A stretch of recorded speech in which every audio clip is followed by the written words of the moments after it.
Isagi aheiba pamjaba adu lotchillaga thambiganu. Haubadadi wagani fattaba wahei kaya ama thengnagani adubu mullaga chaba hainau haubani. Uchekna isingda yengtharakpa matamda nga asina kayata ningtamna chatlibano haina khalli. Nga nasu mathakta yengkhatpa matamda uchek asi kayata ningtamna pairibano haina khalli. Isorna pibiramba khudol asina penthokpa tambiyu amadi isana pamjaba haijaba thabak aduda pukning changna tawbiyu. Justin Drew Bieber ngasigi video asidagi khangbigani aigi nungsijarba friends mayamna madudi Justinna piklingaidgi houna kari pamlakpa kanana mateng tawkhiba kari matengna video viral oikhiba karamba misakna lambi asida mateng tawbikhiba kadaida chatlaga isai recording tawkhiba karamba singerga isai sakminakhiba family network cars jets awards mayam asi khangbibagi-damak video asi haubadagi loiba faupatang yengbiyu. Aihaki channel asida atopa biography like Malala Jackma, Michael Phelps, Balahizam, Neymar, Muniba Mazari, Messi, Ronaldo, Kaiku, Soma, Boni, Bizu, Gokul, Ratan Tata, Mother Teresa, Jeff Bezos, Mary Com, Colgate founder, Facebook founder, Selhaiba, John Cena, MDS, Amazon, YouTube founder, Sintutai, Lisipriagi, biography su fangbigni. Wari asi asengba ngaktani semjen sajan banachade maramaduna igi nungsijarva viewers mayamna channel asibu support tawbiyu loinana subscribe amadi angamba makai friends ingdasu share tawbiyu. Hauzik yengbiriba video asigi marakta advertisement utpirabasu please skip tawbiganu warubiroi haina khanjai. Aigi ming Justin Drew Bieber 1st March 1994 da Ontario, Canada da aihaki pokfamni. Aigi babagi mingna Jeremy Bieber, imagi mamingna Patty Melity kawi. Ichanupi ahum lay ming adudi Ellie, Zets amadi Benny. Loinana inaw nupa amalay mahaki mingna Jackson kawi. Ay piklingaidgi houna isay yamna pamlami amadi piano, drums, guitar. Loinana trumpet tambasu hauki. Aihak oza adagi isay tamkhiba laikhide. Imagi mamangda asum toina sakhi matam aduda imanasu yamna mateng tawkhi. 2007 da So Sick kauba isay ama sakhi Stratford haiba mafam aduda amadi competition aduda aihak second position gi mana fangki. Aina isay sakpo khuding yumda oirbasu competition amada oirbasu imagi mobile dagi camera da click tawraga YouTube ta upload toina tawbiki aigi imana amadi video adu friends amadi imagi family gi kangbu kayada yenghanki. 2008-9 aduwaida scooter braun kauba misak amana aibu YouTube ta video khara imana upload tawkhiba adu phangnaki. Asi aigi yamna achawraba turning point amani. Brown haibasi kanano hairagadi senjau paiba world gi 100 list ta chanba American entrepreneur, media proprietor amadi investor oiba misak amani. Brown na aigi school dagi imagi contact number adu lauraga imagi phone da call tawrakhirami. Brown na imada call tawrakhi hello asi Justin gi imagi number obirabra imana paukhom piki oh mani kana obirabano Brown. Ay America dagi call tawrakpani aigi ming scooter Brown ni imana kari tagpisige Brown. Asi Justin gi imara ima oh Brown. YouTube ta Justin na isay competition amada participate tawba adu aihak na YouTube ta thengnajay.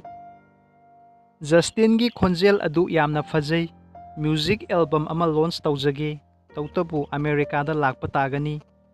Aigi imana ahanbadi mi atopana phone da phagi tawruboy malure dubu tigatluba matamda asengba scooter Brown masamak oiramle. Imana ingonda paw asi tamlakhi matam aduda yamna chingnakhi aibu tha sira natraga tharoi sira haina. Aikhoi manakta church ama lay church adugi father da imana wari asi likhi.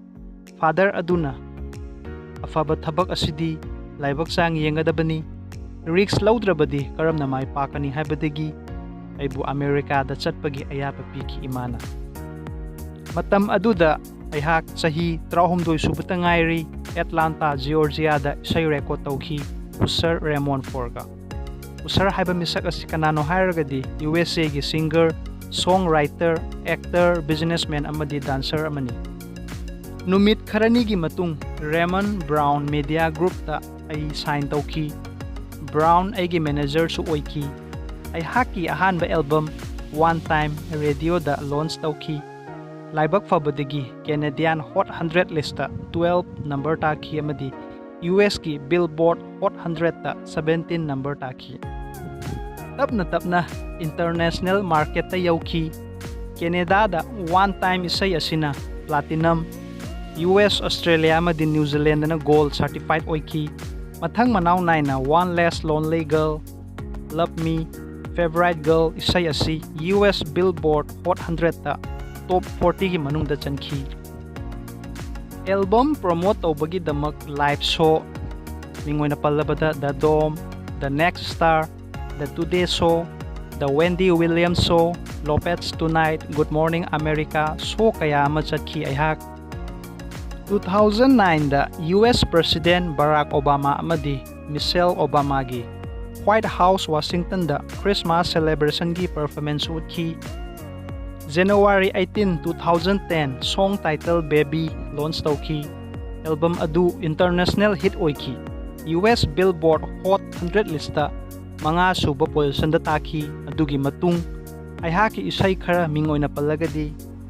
Yummy, I Don't Care, What Do You Mean, Sorry, Love Yourself, Baby, Intentions, Never Say Never, 10,000 Hours, Love Me, One Time, Any Many, Company, Boyfriend, Forever, Beauty and a Bit, Confident, Somebody to Love, Nothing Like Us, One Less Lonely Girl asini.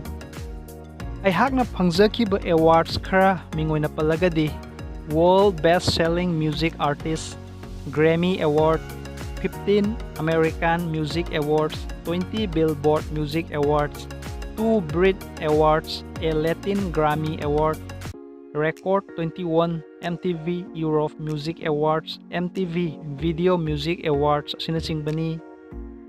Time Magazine na 100 Most Influential People in the World in 2011. Forbes list top 10 Most Powerful Celebrities in the World mingthonju pangjaki. Mayam na aigi website justinbiebermusic.com ni asidagi akupa information kaya mapangbigani. Aigi loina bigi mingna Hailey Rod Bieber mahak asi American model amadi television actress, award show host tawri bimisak amani. Cars and Jets collection. Number 1, Lamborghini Euros $2 lakh in Indian rupees 3 crore.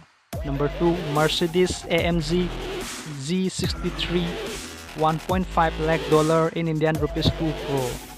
Number 3, Lamborghini Aventador SV $4 lakh. Number 4, Range Rover Autobiography $18,000 in Indian rupees 4 crore.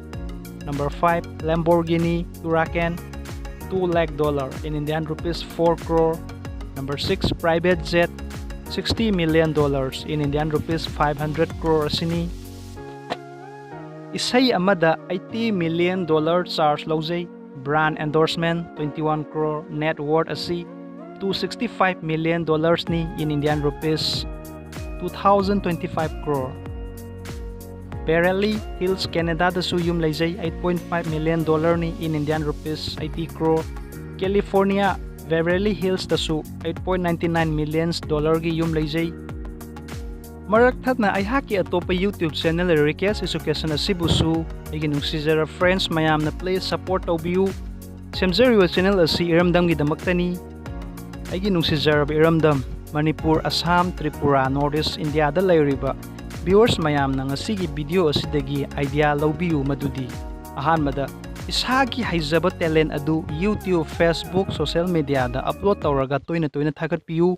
21st century gi matam asi social media na kulay ni ngasi isagi video ama upload tawkhiba matung karam kanda viral oiraga famous oikhiba tamang ngamba nate haujikangi matamda senjau paiba isak kaya ama YouTube to ano talent kaya ama theory isai khaktang sunatana actor oiba yai writer oiba yai business oiba yai in any field maram aduna matam sigi matung ina chatminasi isagi haijaba talent adu social media da thadokpiu amadi iramda masi ahenba afaba kaya ama purakminasi Europe, America, Japan na developed country oibagi maramdi internet amadi social media da yamna advance oibagi ni maram aduna ay ginungsizarba hujik video yengbira friends. Next Justin Bieber oibiu kayna na Bieber gi ano product kaya ama pambirba lairagadi hujik yengbira video sige description da fungbigani loina na ay haki account Facebook amadi Instagram da connect tawbagi khudong sabasu thamjari pumnamak description asida loina fungbigani.